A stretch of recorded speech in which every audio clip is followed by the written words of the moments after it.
Les éditions Télème présentent un enregistrement intégral de La dernière crypte de Fernando Gamboa, lu par Julien Chettel. Prologue. Avant que vous ne poursuiviez et vous vous plongiez dans ce récit, je vous invite à lire, à titre de prologue à ce livre, ces quelques lignes de la main d'Arturo Pérez Reverte, et de bien les garder à l'esprit par la suite. Permettez-moi donc d'allumer ma pipe, prenez votre cigare, installez-vous et écoutez ce que j'ai à vous dire, s'il vous agrée. Et rappelez-vous surtout que rien de ce que je vous explique ne peut être regardé de l'extérieur avec impartialité. Ce que je veux dire, c'est que certaines choses rendent nécessaire un pacte préliminaire. Dans les romans d'aventure, le lecteur doit être capable de s'intégrer dans la trame de l'histoire, de participer au sujet et de vivre à travers les personnages. Mieux vaut ne pas se croire trop malin, ne pas jouer les sceptiques. Si le lecteur n'est pas capable de mobiliser son imagination, de s'impliquer et d'établir ce lien, même s'il est circonspect et subtil, ce n'est même pas la peine qu'il essaye.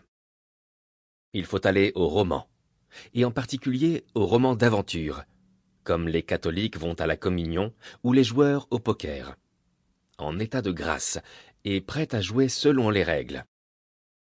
Ainsi, parmi bien d'autres classes, divisions et subdivisions possibles, les lecteurs sont essentiellement partagés en deux groupes, ceux qui sont entrés et ceux qui restent dehors. Arturo Pérez Reverte. El doblón del capitán Ahab. Mais laissons là ces prolégomènes. Que l'aventure commence.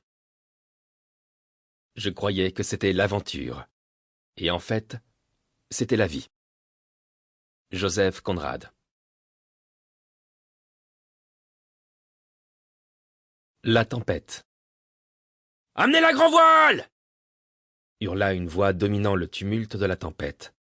« Assurez le cabestan !» Nul ne répondit.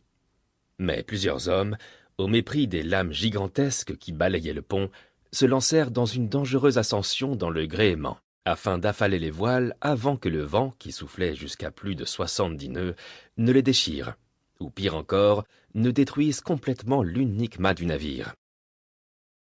Contrevenant aux ordres du capitaine, le frère Juan Calabona contemplait la scène depuis le gaillard d'arrière, à la merci des éléments, et s'efforçant de ne pas être entraîné par les vagues, il préférait... Sample complete. Ready to continue?